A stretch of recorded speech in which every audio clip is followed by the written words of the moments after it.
She was 72, frail and forgotten, by the very family who should have loved her most. On a storm-soaked night in Silver Creek, Montana, neighbors watched in shock as a son and his wife shoved the old woman into a pit of freezing mud, her trembling hands clutching nothing but a silver chain with an ancient key. That key, no one knew, guarded a secret fortune hidden away by her late husband.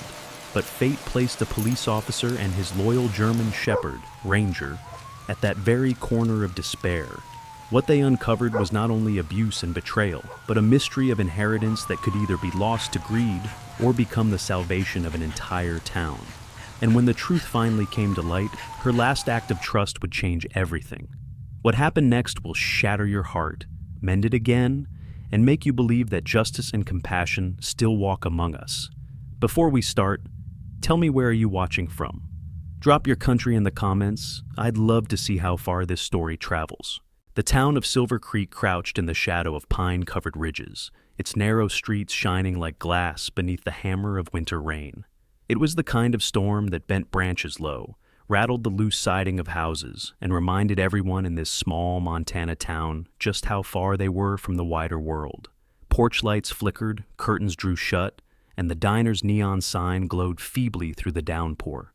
Nights like this belonged to silence, to locked doors, and to prayers that the storm would pass quickly. At the Warren Hale residence on the edge of town, the storm had found a mirror inside. Margaret Maggie Hale, 72, stood near the kitchen doorway, her slight frame dwarfed by the weight of voices raised against her. Her hair, silver and thin, was tied back in a bun that had half fallen loose, damp strands clinging to her face. The veins on her hands stood out as she gripped the edge of her shawl, clutching it across her chest. Around her neck hung a silver chain with an old key, tarnished with age but still gleaming faintly in the dim kitchen light. Her son, Brian Hale, paced back and forth across the cracked linoleum floor. Once he had been strong and sure, the kind of boy who thought the world was waiting for him, but that was decades ago. Now 45, his shoulders slumped with the weight of broken plans, his dark hair thinned and receding. His voice came out rough, worn down from years of shouting more than speaking. "We can't keep living like this, Ma. You don't think about anyone but yourself. Do you know what the bills look like?" His tone was not simply frustration. It carried the exhaustion of a man who had lost faith in his own future. Cynthia, his wife, stood at the counter with a chipped mug clenched in her hand. She was 38, tall, angular, and sharp-featured, with a face that seemed always ready to harden into scorn. The tight knot of her chestnut hair only made her expression harsher. "She doesn't care," Cynthia said flatly, her voice brittle, laced with a bitterness that had become her constant companion. "She sits all day, lights on, stove on, waiting for us to serve her. You're not the only one sick of it, Brian. She's been dragging us down since your father passed." The words cut through Maggie like glass. She turned her pale eyes toward them, watery with both age and something deeper, and murmured, "I don't need much, just a bit of light to read by. The storm makes it so dark." Cynthia laughed, sharp, humorless. "Light? That's what you call it? You're a burden, Maggie. Always have been. And don't you dare look at me like I'm cruel. You should be grateful you even have a roof at all." Maggie's lips pressed thin, her trembling fingers closing around the necklace at her throat, the cool weight of the key pressed into her palm, a silent comfort. She whispered inwardly, the way she often did when memories of her late husband returned to her. "Sam, I'm trying, but they're so hard now. I never thought our boy would speak to me this way." The storm rattled the window panes. Brian muttered under his breath, running a hand through his thinning hair. Cynthia's patience snapped. "Enough of this pitiful act," she spat, and in a sudden burst of anger she shoved Maggie backward. The old woman stumbled against the doorway, then toppled through the open screen door. Rain swallowed her instantly. She fell onto the porch, knees buckling on the slick boards before collapsing into the mud below. Her thin nightgown clung to her frail frame, the cold soaking through instantly. She let out a low cry, almost drowned by the storm, as she pressed both hands to the chain at her neck. Across the road, a curtain twitched at the Langford house. A pale face peered out. Mrs. Langford, silver-haired and bundled in wool, but the curtain slid shut again. In Silver Creek, neighbors gossiped in whispers, but rarely stepped forward when trouble brewed too close. Out on patrol, headlights cut through the sheets of rain. Officer Daniel Carter guided his SUV slowly along the street, wipers beating a steady rhythm against the windshield. He leaned slightly forward, scanning the storm-washed houses, the quiet corners where trouble could brew, even in a town this small. In the caged rear compartment sat Ranger, his K9 partner. The German Shepherd was 6 years old, black and tan with a lean build. His amber eyes tracked the road as faithfully as his handler, and his ears pricked suddenly, posture stiffening. A low growl thrummed in his chest, quiet, insistent. Daniel glanced back, following Ranger's gaze toward the Hale residence. Through the downpour, he caught sight of an elderly figure crumpled in the mud, two shadows lingering at the doorway behind her. His gut tightened. He flicked on the SUV's lights, the red and blue glow rippling across the wet street, and pulled to a halt at the curb. The storm slapped against him the moment he stepped out, rain hammering the brim of his cap. He adjusted his jacket, his eyes steady, careful. Years on the force had taught him not to assume, but he trusted Ranger's instincts more than most men's words. "Ma'am!" Daniel called over the roar of the rain as he strode toward the porch. "Are you hurt?" Maggie struggled to rise, mud streaked across her arms and face. She opened her mouth, but Cynthia's voice cut in from the doorway, too quick, too bright. "Officer, she slipped, that's all. Old people shouldn't be outside in weather like this." Daniel didn't answer right away. He crouched, extending a gloved hand toward Maggie. Her watery blue eyes flickered from his face to Cynthia's silhouette, hesitation etched deep. Finally, with trembling fingers, she gripped his palm. He lifted her gently, noting how her bones felt fragile as bird wings. From the SUV, Ranger barked once, sharp, controlled, the kind of bark Daniel had learned to read as a warning. The officer's eyes narrowed. He didn't challenge Cynthia, not tonight, but he studied the bruise forming on Maggie's wrist, the way she clutched that silver chain as though her very life depended on it. "Let's keep things safe here," Daniel said evenly. He slipped a card from his pocket and pressed it into Maggie's hand, his name, his number, written clear. "If you need anything, you call me." His tone carried more weight than the words allowed. Cynthia stiffened in the doorway, lips pressed tight, eyes flashing with irritation. Daniel gave her a steady look, calm, unreadable, before stepping back into the storm. Maggie stood trembling, the key cold in her fist, watching the patrol lights fade into the night. Inside the SUV, Ranger shifted, settling back into a perfect sit, but keeping his eyes fixed on the house until it disappeared behind sheets of rain. Daniel kept one hand on the wheel, the other clenched briefly against his thigh. He knew what he had seen, even if no one spoke it aloud yet. Rainwater dripped steadily from the brim of Daniel Carter's cap as he returned to the SUV, his boots heavy with mud. The patrol lights dimmed as he shut the door, their reflection smeared across the wet pavement like bruises on glass. Beside him, Ranger exhaled a low, restless huff, the fog of his breath misting against the partition. Daniel drove slowly, eyes shifting between the road and the rearview mirror where the Hale house lingered like a shadow in the storm. The old woman's face, pale and trembling, burned itself into his mind. She had clutched that chain and key as though her life depended on it. Yet, when asked, she had whispered the same thing her daughter-in-law claimed, that she had simply slipped. Daniel didn't believe it, but belief and proof were two different things, and in Silver Creek, proof was the only currency that mattered. Inside the house, silence reclaimed the rooms after the patrol car pulled away. Maggie sank into the worn chair near the window, shawl draped over her shoulders, her body shaking from more than cold. Brian shut the door with a grunt and muttered something about the neighbors watching again. Cynthia moved briskly through the kitchen, her heels clicking against the floorboards. She stopped once, arms crossed, staring at Maggie. "Next time you want to put on a show, remember he won't always be driving by," she said. Her words fell like stones, hard and final. Maggie nodded faintly, her fingers curling once more around the key, the metal biting into her palm. The storm outside dulled into a steady drizzle by the time Daniel guided his SUV back toward the county substation. The building was modest, a squat structure of brick with peeling paint, its windows glowing weakly in the wet dark. He parked beneath a flickering lamp and opened the rear hatch. Ranger bounded out gracefully, his paws splashing against puddles, shaking rain from his coat before trotting to Daniel's side.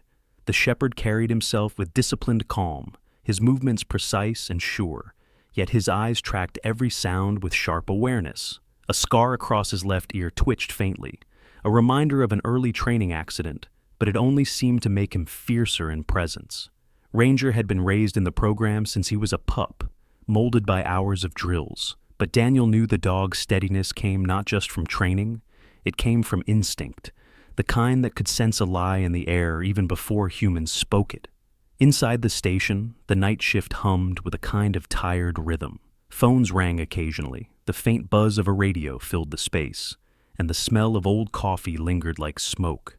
At a desk cluttered with paperwork sat Sergeant Bill Hanley, a man in his late 50s. Thick-bodied, with thinning blonde hair that had turned nearly white, Bill had lived in Silver Creek his entire life. His weather-beaten face told of long winters and longer shifts, but his eyes carried a weariness that wasn't just from the night. He had seen too much of this town's darkness tucked away behind polite curtains. Still, he leaned on humor to keep himself steady. "You look like a drowned moose, Carter," Hanley called as Daniel stepped in, rain dripping from his jacket. "What did you do? Go swimming?" "Not by choice," Daniel replied, his tone dry. He unhooked Ranger's leash, letting the dog settle near his desk mat. Ranger immediately sank into a down stay, head lifted, amber eyes sweeping the room like silent sentinels. Another officer, younger, sat nearby. Deputy Kyle Mercer, 26, fresh out of academy, his uniform crisp and his eyes too eager. He had grown up in Boise, moved to Silver Creek, for what he thought would be a slower life. But the small town's quiet was deceiving, and Kyle hadn't learned yet that the ugliest things often happened behind closed doors. "What was it this time?" Kyle asked. "Lost cat? Someone drinking too loud?" Daniel didn't answer at once. He placed his soaked cap on the desk and began jotting notes into his log. "Welfare check," he said finally. "Elderly female, possible fall. Family says it was nothing." Kyle smirked faintly. "You're not seriously worried about that, are you? Folks here trip over rugs all the time. Half the county's old bones and creaky knees." Daniel's jaw tightened slightly. "She was on the ground in the mud, wrist already bruising, and the daughter-in-law had too many words ready before I even asked." Hanley leaned back in his chair, arms crossing over his chest. "I've known the Hales a long time. Brian was a decent enough kid once, before life kicked him down. Cynthia's got a tongue like a blade, though. I wouldn't put much past her." Daniel glanced at him, but his voice remained steady. "Either way, I'll follow up. Something's wrong there." The room grew quiet for a moment. Kyle shrugged. "Sometimes you care too much, Carter. Not every fight in a house is ours to fight." Daniel didn't respond immediately.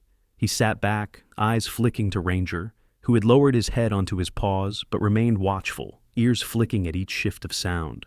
Daniel remembered another house, years ago, not here, but in the outskirts of Spokane, when his own mother had sat alone after his father's death. She had been lonely, her health fading, and neighbors often spoke of visiting, but rarely did. He had been deployed then, half a world away, unable to return in time before the pneumonia took her. The guilt had settled into his bones and never quite left. Perhaps that was why silence from the Hale house unsettled him so deeply. The shift dragged on. Reports were filed, radios murmured, and Kyle eventually dozed in his chair. Hanley thumbed through old case files with a sigh. Daniel sat at his desk, pen tapping once against his notebook, replaying the scene in his mind. The trembling old woman, the bruise forming on her wrist, the silver chain wrapped so tightly around her hand it had left an imprint on her skin. He knew fear when he saw it. He had seen it in villages overseas, in the eyes of people who claimed they were fine, while their homes burned behind them. Fear always looked the same. It lived in the silence between words. Around midnight, Ranger stirred, lifting his head. His ears pricked sharply toward the door, as though catching a sound the others had missed. Daniel straightened. Nothing came through, no knock, no call, only the faint hiss of the storm outside. But Ranger remained alert, gaze fixed. Daniel rested a hand on the dog's head, calming him. "Easy, boy," he murmured. Still, he noted it down. Ranger's instincts were rarely wrong. As the hours stretched, Daniel finally stood, slipping on his jacket again. "I'm taking another pass by the Hale house," he told Hanley. Hanley raised an eyebrow. "At this hour, you'll spook them." Better spooked than hurt, Daniel replied, voice flat but resolute. Hanley studied him for a moment, then nodded slowly. You've got your mother's stubborn streak. Go, but don't go looking for trouble you can't prove. Outside, the drizzle had thinned into mist, the storm retreating, but leaving the town heavy with damp silence. Daniel opened the SUV door, Ranger leaping back inside with smooth precision. The German shepherd sat tall, gaze trained out the windshield, as though he already knew their route. As the vehicle rolled back toward the Hale residence, Daniel thought of Maggie, clutching her chain, her silence heavier than any words. He tightened his grip on the wheel. He had promised nothing aloud, but in his gut, he knew he would be back. The following day dawned gray and restless, the storm refusing to leave Silver Creek. Clouds churned over the ridges like angry smoke, the wind snapping at shutters and tearing stray branches from the pines. Rain came in sheets, heavy and relentless, flooding gutters and turning the town's narrow yards into swamps. It was the kind of weather that made tempers run short, as if the whole town had been wrapped in damp wool, suffocating and tense. At the Hale residence, the atmosphere was no calmer. Cynthia stood at the kitchen sink, her hair pinned into a bun that had already loosened into strands plastered against her sharp cheeks. She wore a wool cardigan clinging to her frame, damp from the constant draft through the old windows. Her movements were quick and jerky, scrubbing the counter with unnecessary force. 38, with a face that could have been attractive had bitterness not tightened every feature, she had grown up believing she was destined for something better. Years of being tied to Brian's failures had left her voice sharper than any blade.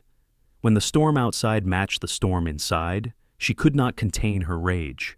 Brian sat slumped at the kitchen table, a half-empty glass of whiskey before him, despite the early hour. His eyes were bloodshot, the stubble on his chin uneven, and his frame, though still broad, sagged under the weight of drink and defeat. At 45, he looked older than his years. Once he had played football in high school, cheered by the town, as a boy who might make something of himself. That promise had died long ago, and now he drowned its ghost one glass at a time. He muttered occasionally, mostly to himself, but when Cynthia's voice rose, his silence became its own form of cowardice. Maggie stood near the window, her shawl pulled tight, her hands trembling as she tried to remain invisible, but grief and age had made her small frame an easy target. Cynthia spun on her, her voice slicing through the clamor of rain. "Stop staring like a ghost, Maggie. Every night you cry and wail. Do you think we can't hear? You shame us in front of the neighbors," Maggie whispered, her voice fragile as paper. "I was only thinking of Sam." Cynthia's eyes narrowed. "Always Sam, always that dead man. You live in the past while we live in the mess he left us." She seized Maggie's arm, her grip far too strong for her frail bones. With a sudden yank, she dragged her toward the back door. The storm outside swallowed them whole as Cynthia shoved Maggie onto the porch. Rain slashed across the boards. Thunder groaned over the valley. Maggie stumbled, clutching at the doorway, but Cynthia's fury burned hotter than the storm. "Enough of this weakness!" she shouted, pushing Maggie down the slick steps. The old woman slipped, her nightgown plastered to her skin, before tumbling into the churned mud below. The sound of her cry cut through the storm, a sound thin, raw, unmistakable. Across the street, the Langfords rushed to their porch. Mrs. Langford, silver-haired and bundled in a heavy wool coat, gasped, her hand flying to her mouth. Beside her, her husband Dale, a stooped man in his early 60s with stiff shoulders from years working the mines, stepped forward, his weathered face tightening in outrage. "Good Lord," he muttered, his voice hoarse but firm. "She's thrown the old woman into the mud." From the adjoining property, another neighbor emerged, Dalton Reeves, a retired mail carrier in his late 60s. Thin, with a limp from a long-ago accident on his route, Dalton had delivered letters through storms worse than this. His hands shook as he leaned on his cane, but his voice was steady. "I saw it clear as day!" At that moment, headlights cut through the rain. Daniel's SUV slowed to a stop at the curb, tires crunching against gravel and water. In the back, Ranger shifted instantly into alert, ears forward, body taut. Daniel's hand instinctively pressed the button on his vest, his body cam chirping to life, its red light glowing steady. He stepped from the vehicle, tall and steady in his Navy patrol uniform, the storm plastering rain against his shoulders. His gray-blue eyes scanned the scene quickly. The old woman collapsed in the mud, her son silent in the doorway, and Cynthia frozen with rage written across her face. "Dispatch!" Daniel spoke into his radio, his voice calm but urgent. "I've got a child welfare situation escalating to elder endangerment. Request EMS and backup." He moved forward, signaling Ranger. The German Shepherd leapt from the SUV with practiced precision, leash clipped, basket muzzle secured as protocol demanded. At Daniel's command, Ranger lowered into a protective down between Maggie and Cynthia, his amber eyes fixed on the woman with calm warning. The dog did not snarl, but his presence was barrier enough. Maggie's hands flailed weakly in the mud as she tried to push herself up. Rain streaked down her face, mingling with tears. "Sam," she whispered faintly, clutching at her necklace. The silver key glistened, mud smeared across her hands as she clutched it desperately. Daniel crouched low, making himself smaller, his voice steady. "Maggie, it's Daniel. You're safe now? I've got you." He extended his gloved hand. After a moment's hesitation, Maggie grasped it tightly. Daniel lifted her gently, wrapping his patrol jacket around her frail shoulders. Behind them, Cynthia shouted, her voice shrill and cracking. "She slipped! She tripped, that's all!" But her protest was drowned out by the voices of neighbors stepping closer. Mrs. Langford's voice rang clear. "We all saw what you did. You pushed her." Dalton Reeves raised his cane, his voice quivering but strong. "Don't you lie, Cynthia. We've watched too long." Daniel turned his calm gaze towards Cynthia. "Ma'am, I have multiple witnesses and video evidence. Step back." Brian, still at the doorway, muttered something unintelligible, his face pale with fear rather than anger. Cynthia froze, the fury in her eyes dimming into a mask of panic. Ranger remained still, his body angled protectively toward Maggie, the rain dripping from his coat like silver threads. Within minutes, the wail of sirens cut through the storm. An ambulance pulled to the curb, its lights strobing against the rain-soaked houses. 2 paramedics hurried forward, one of them a woman in her early 30s named Carla Mendoza. Petite, with dark curls pinned back and warm brown eyes, she had worked years in emergency care. She was known for her calm steadiness, shaped by nights spent saving lives in rural Montana. She knelt beside Maggie, her voice gentle as she checked her pulse and wiped the mud from her face. "You're safe, ma'am. We'll get you warm and checked." As Maggie was lifted onto a stretcher, her hand never released the necklace. Even unconscious, her fist clenched tightly around the silver key. Daniel walked beside her as the paramedics guided her into the ambulance. Rain pounded on the roof as the doors shut, muffling the storm for a brief moment. At the hospital, under fluorescent lights that hummed softly, Maggie stirred awake. Her face was pale, her breath shallow, but her hands still clutched the necklace. Daniel stood near the bed, Ranger lying obediently at his side, amber eyes never leaving the old woman. She turned her head slightly, her voice a whisper, but clear enough. "That key. It opens a box at the bank," she said. "Sam left it for me. A will, papers, everything. I couldn't tell them. They'd take it. They'd destroy it. I only trust you. You and the dog." Her eyes fluttered closed again, her breath settling into shallow rhythm. Daniel looked at the silver key in her frail hand, its tarnished edges gleaming under the sterile hospital lights. He understood now. This was more than a welfare check. This was a storm that would pull the entire town into its center. Ranger shifted closer, laying his head gently against Daniel's boot, as though sealing a silent promise. They would not abandon her. The courthouse of Silver Creek was not grand like those in the larger cities. Built of sandstone and brick in the early 1900s, it sat squarely on Main Street, its arched windows weathered, its steps worn smooth by generations of boots. On this storm-dark morning, the American flag above it snapped violently in the wind, as though the sky itself demanded justice. Inside, voices echoed low and urgent, the smell of old wood and paper ink filling the halls. People had gathered in unusual numbers, farmers, miners, bank clerks, mothers with restless children, because everyone had heard. The body cam footage was undeniable, and today the Hales would face judgment. Courtroom B was packed. At the front sat Judge Eleanor Briggs, silver-haired and composed, her gaze both sharp and compassionate. Court clerk Susan Meadows scribbled notes, her pen steady as a metronome. Bailiff Rick Morrison stood tall at the side, visibly nervous but eager to prove his discipline. At the prosecution table, District Attorney Robert Lanning adjusted his files, his neat beard and pressed suit projecting quiet authority. The defense side was a different story. Cynthia Hale sat ramrod straight, her hair pulled into a bun so tight it seemed to strain against her skull, her lips pressed into a thin line. Brian hunched beside her, shoulders sagging, his stubble unshaven, eyes bloodshot, the faint smell of whiskey clinging to him. Their lawyer, Clifford Brandt, looked polished in his pinstripe suit, but the tightness in his jaw betrayed unease. At the back sat Maggie Hale, wrapped in a shawl, frail in her wheelchair, but her gray eyes alert. Her hand clutched the silver chain and key, a talisman that hadn't left her grasp since the storm. Beside her stood Officer Daniel Carter in uniform, tall, steady, with Ranger seated obediently at his side, amber eyes sweeping the room like a sentinel. The proceedings began. This hearing concerns charges of elder abuse against Brian and Cynthia Hale, as well as the matter of Samuel Hale's estate, Judge Briggs announced. District Attorney Lanning stood. Your Honor, the state presents direct video evidence from Officer Carter's body camera. The footage played, filling the courtroom with the storm's howl. Cynthia's voice rang shrill as she shoved Maggie into the mud.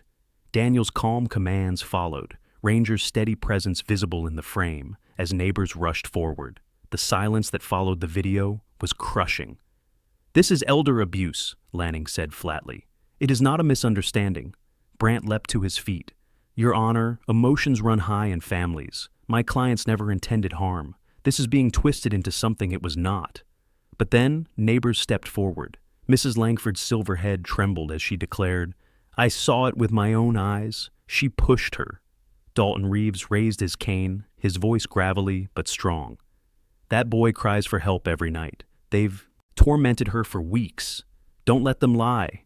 Their words struck harder than any lawyer's rebuttal. Then came the moment that shifted the air entirely. The silver key Maggie clutched was presented. Bank manager Thomas Avery arrived, carrying the deposit box. Inside lay Samuel Hale's will. Judge Briggs read aloud, her voice resonant. My estate, valued in the millions, shall not be spent for personal gain. It shall form the Hale Community Trust, dedicated to the care of the elderly, the education of children, and the support of those who serve with honor. The trustee shall not be chosen by blood, but by character. Only one who has shown true integrity may serve as guardian. The room fell into shocked stillness. Then chaos. Cynthia shot to her feet, her face crimson. This is ridiculous. That old man was manipulated. He couldn't have meant this. You can't take what's ours. She slammed her palm against the table, the crack echoing through the chamber. So what now? The dog gets the money? Her voice dripped venom. Gasps rippled through the benches. The outburst was so raw, so bitter, that even her lawyer Brandt grabbed her arm, hissing, Sit down! You're making it worse. But Cynthia wrenched free, her glare darting between Daniel and Ranger, as if their very existence had stolen her life. Brian, meanwhile, collapsed inward. His voice cracked as he whispered hoarsely, It was supposed to be ours. I gave everything for this family. And still it slips away. He buried his face in his hands, sobbing in a way that revealed not malice, but weakness, a life broken by drink and dependence. The courtroom erupted in murmurs. Judge Briggs raised her gavel and slammed it down, her voice sharp. Order! There will be order in this courtroom. The voices stilled, though the tension hummed like a live wire. It was then Maggie raised her head. Her voice was faint but steady, carrying through the silence.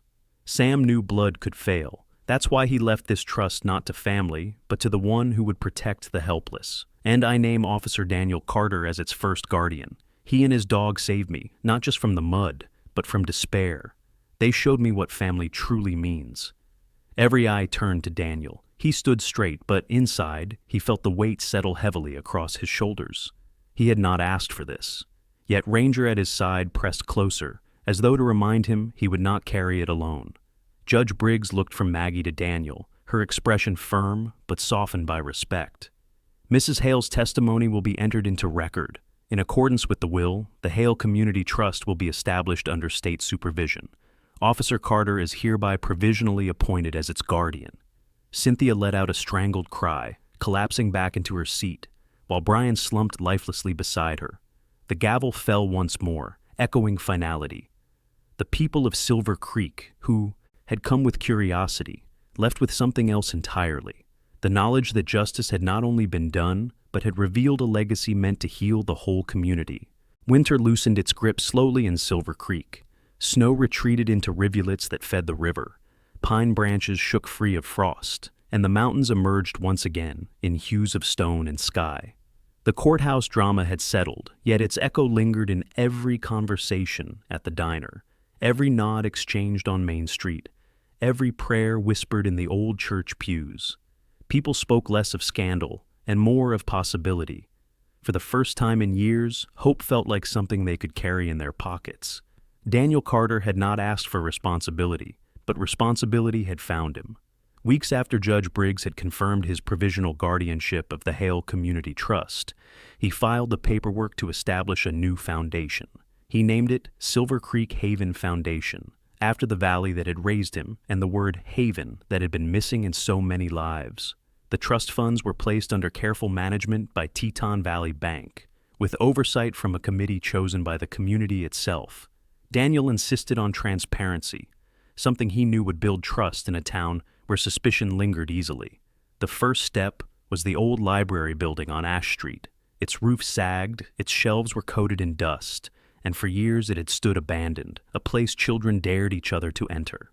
With the foundation's funds, carpenters repaired the beams, volunteers scrubbed walls, and windows once fogged with grime shone clean. By spring, the building had reopened as a community center and free clinic, staffed twice a week by Dr. Nora Bentley, the auburn-haired pediatrician who had once tended Maggie at the hospital. She was joined by Carla Mendoza, the petite nurse whose calm steadiness had soothed Maggie that night in the storm. Together, they transformed what had been decay into a sanctuary. Elderly residents found companionship there, their meals no longer lonely. Young mothers came with children, receiving vaccinations and warmth without fear of bills. Daniel kept his uniform, working patrol shifts as always, but his evenings grew filled with meetings. He was no politician. His voice remained plain, his words measured, but people listened. Perhaps it was because he rarely spoke of himself, only of others' needs. Beside him, Ranger became more than a K-9 partner. His black and tan figure, strong and steady, soon adorned the banners and signs of the foundation. At the entrance of the center, a wooden arch bore a carving of his silhouette and the words, "No one left behind." Children especially loved Ranger. At events, he let them tug gently at his ears or lean against his thick coat, tolerating it all with quiet patience. To them, he was not a police dog, but a guardian spirit. Even those who had once feared dogs now smiled when Ranger padded calmly down Main Street, amber eyes soft but watchful. For Maggie Hale, her days grew gentler. Though her body remained frail, she found a new strength in watching what Sam's foresight had built. Neighbors visited her small home more often now, bringing pies, sitting with her by the fire, listening to her stories.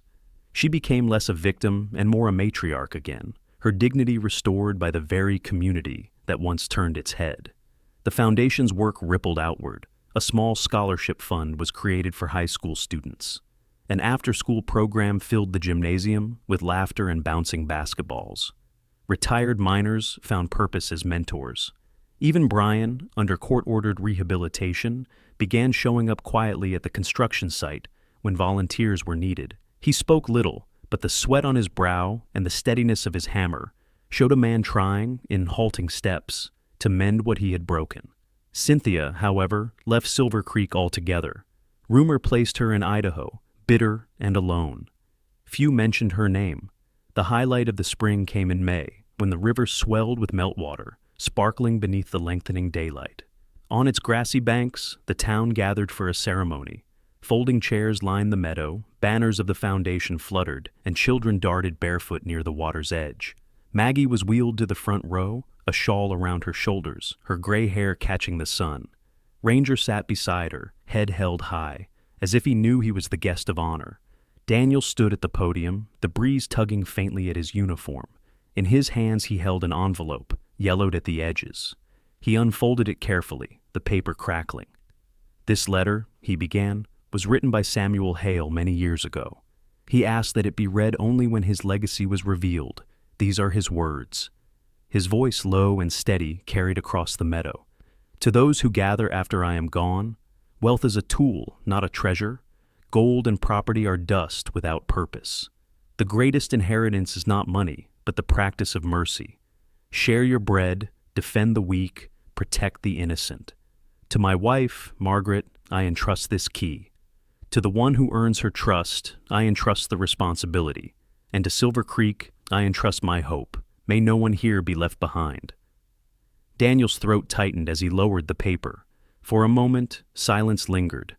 Then Maggie, her voice thin but strong, added, "Sam believed love multiplies when given away. Today, I see him proven right." The crowd broke into applause, some wiping tears. A farmer raised his hat in the air. Children cheered, their voices mixing with the river's rush. For the first time in years, Silver Creek felt united not by fear or gossip, but by purpose. After the speeches, the meadow turned to celebration. Families shared food, music drifted from a local fiddle player, and laughter rose like prayer. Ranger lay calmly near the children, who built makeshift crowns of wildflowers and set them gently on his head. He accepted the attention with stoic patience, his amber eyes glinting like embers in the afternoon sun. As twilight settled, Daniel stood by the river, Maggie beside him in her chair. Together they watched the children chasing fireflies, their shouts echoing against the water. Maggie's lips curved into a smile. "You've given them what Sam dreamed of, Daniel," she whispered. Daniel shook his head softly. "No, ma'am, you and Sam gave it. I just kept the promise."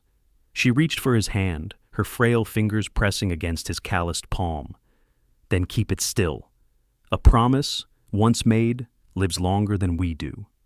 Ranger barked once, sharp and clear, as though sealing the vow. The sound carried across the meadow, where people turned, smiled, and raised their hands in return. For that night at least, Silver Creek was not a broken town, but a place reborn, where an old woman's pain had become a river of mercy, where a dog's loyalty had become a banner of hope, and where a quiet officer had become the guardian of more than just law. In the end, what Silver Creek discovered was not the weight of money, but the weight of mercy. A frail woman's suffering, a loyal dog's watchful eyes, and one officer's quiet resolve became the turning point for an entire town. What began in the mud ended in a river of grace, flowing through neighbors, children, and strangers who now saw one another as family. And perhaps this is how God still works among us. Not always in grand miracles, but in the small choices to stand for the weak, to lift the fallen, and to give where we once clutched. The legacy Samuel Hale left was not measured in millions, but in hearts that chose compassion over greed. That is the true inheritance. Maybe you too have felt such quiet miracles, in the kindness of a friend, in the faithfulness of a pet, or in the courage to keep going one more day. These are God's whispers, reminding us we are never alone. If this story touched you, share it with someone who needs hope. Write in the comments where you're watching from, so we can see how far this message of love and faith travels. And don't forget to subscribe, so together we can keep these stories alive. May the Lord bless you and your loved ones, and may His mercy meet you in the ordinary days of your life, just as it did here in Silver Creek.